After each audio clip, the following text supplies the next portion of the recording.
Hi, Viyellas, hi. Hello. Hello. Hi. Now confirm something for me before we start the interview. There's some debate. Viyellas or Viyellas?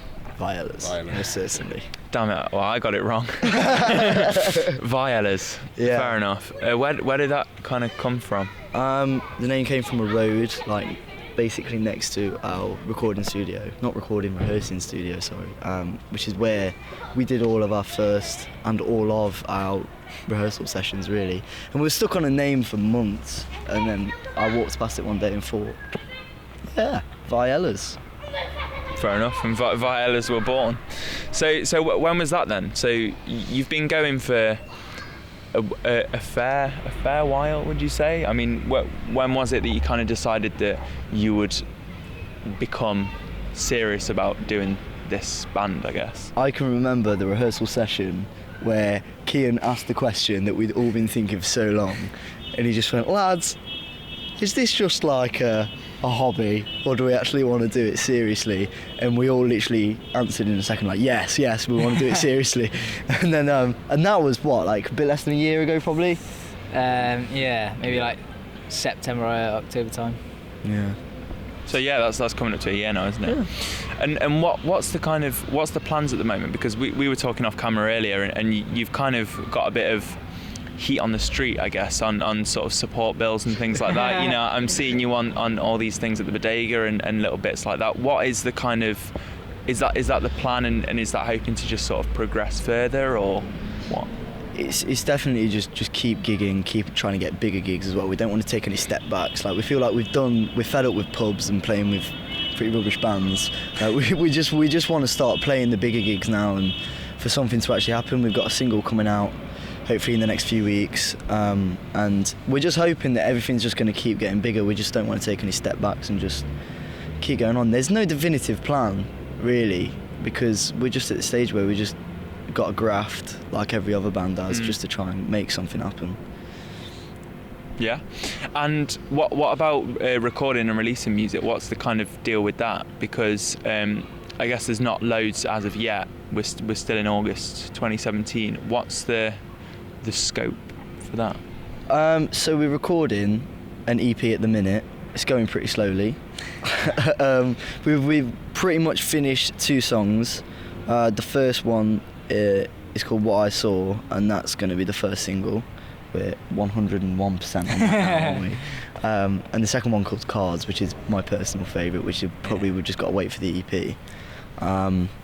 But yeah, we're just hoping to get that out sort of September time at some point. The EP will probably take a bit longer, but single at least like September time. Let's just get it out there. Yeah, but we like I said, we've got no definitive plan. Like, second EP is going to be in a few months' time or anything like that. We're just sort of going with the flow. Mm-hmm. What do you kind of write about? What's the inspiration behind a lot of songs? So maybe, you know, an example. What I Saw. What was the? Did you kind of sit down and decide to write a song, or is it a lot of stuff that builds up over a while? What is the writing process? Each song differs, sort of. What I Saw was, it just came to me whilst I was sat in college at like lunchtime, and people were just obsessed with finding out this person's secret. Because you know, like the moments in school where everyone's, oh, tell me, I won't tell anyone else and all that. And I was just like, it just sort of annoys me when people do that, and I just sort of had a thing in my head where it's just like, just everyone wants to know each other's business basically. So that was like the sort of influence for What I Saw, and then I just got a tiny bit political in the second verse as well. But a lot of them, you know, just stuff that happens with mates sometimes, like even nights out have influenced some of the songs, and like ex-relationships, stuff like that. So, you know, a bit of everything really, just because like I haven't got much life experience. I'm only just turned 18, so just sort of about like relationships and nights out and general stuff really. And you mentioned sort of you get a bit political. Is that something that you think? Do you all have quite strong political stances, or do you think that maybe it won't feature as much? Because there's some bands that sort of, if it wasn't for their political lyrics, you know, arguably they wouldn't be, you know, Enter Shikari or that kind of thing. So is that kind of a thing for you?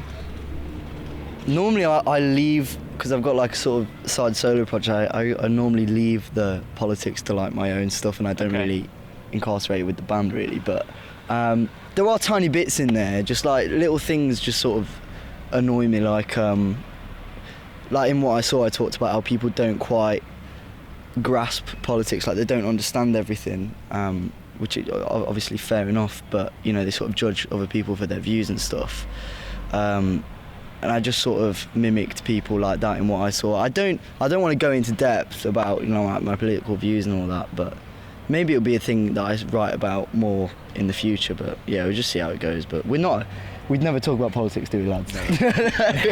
Like, it's not really a thing that we talk about. So I don't think it'd be right to lob it in Viyellas songs too much. And what are you thinking of the Nottingham music scene at the moment? Obviously, you know, you're all hoping to kind of make an impact, as well as some bands such as, you know, London Grammar and Dog Is Dead have made in the past. What are you kind of thinking to the I don't want to say beat on the street again, but Beat on the street. You know, there's a lot, isn't there, at the moment? Yeah. Come on, Keane. You made the noise for that one, so you can answer the question. I forgot the question. What do we think about how it's going? Like, who are you enjoying at the moment? So other Nottingham bands kind of and that you've been supporting. Some interesting question. I don't know. Keane's quite a critical person with other bands. I think Nottingham's quite good for the music scene. Like, we've got quite a lot of venues with loads of shows going off every week. Trying to think who we've played with. What bands do you like? I'm really intrigued to say what bands you like. I mean, Bodega last Saturday, that's probably been my favourite for playing with, like, actually like class acts. Like, we played with Larkins, they came over from Manchester, and they're probably one of the best like live bands, just technically very, very strong. There was a Nottingham band we played with, Tusk as well. They were really good. They were pretty sick, yeah. They were. Yeah. I really like I had a name on the tip of my tongue then. I really like Vega Bay, actually. I know that you do a lot of stuff with those, and they seem like really nice guys as well. Like, I was with someone who took photos for us the other day, and he was just like, they're just really nice guys, which helps as well. And like we went to see them live, didn't we, at the Spankies? Yeah. And they were just awesome. They got a really cool stage presence, so I reckon they're probably my favourite Nottingham band bashing around right now. So well done, lads, keep it up. And you can watch that interview in the channel.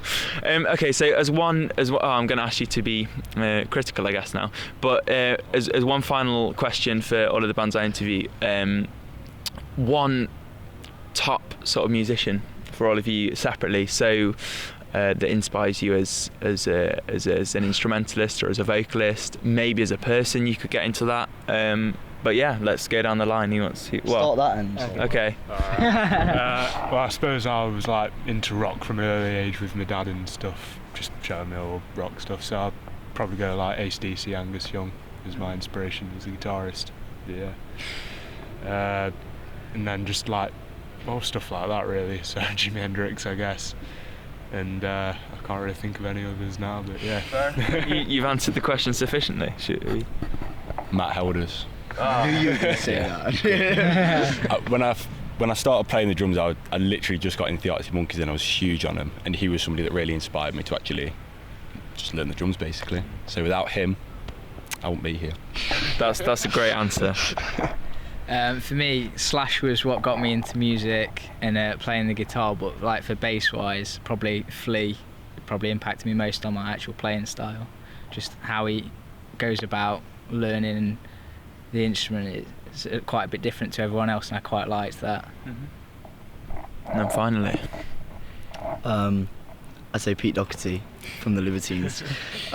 Just because, in all fairness, like, they were my first proper gig. I saw them at Hyde Park, and it was just instantly after seeing them, I was like, for some reason I just really wanted to pick up a guitar and go, and he's one of the only people that's really made me think, yeah, like, I just want to do it. So, and his music's insane as well, so yeah, he's my guy. Viyellas there. Thank you very much, guys. Thank you for having us. Lovely to chat to you.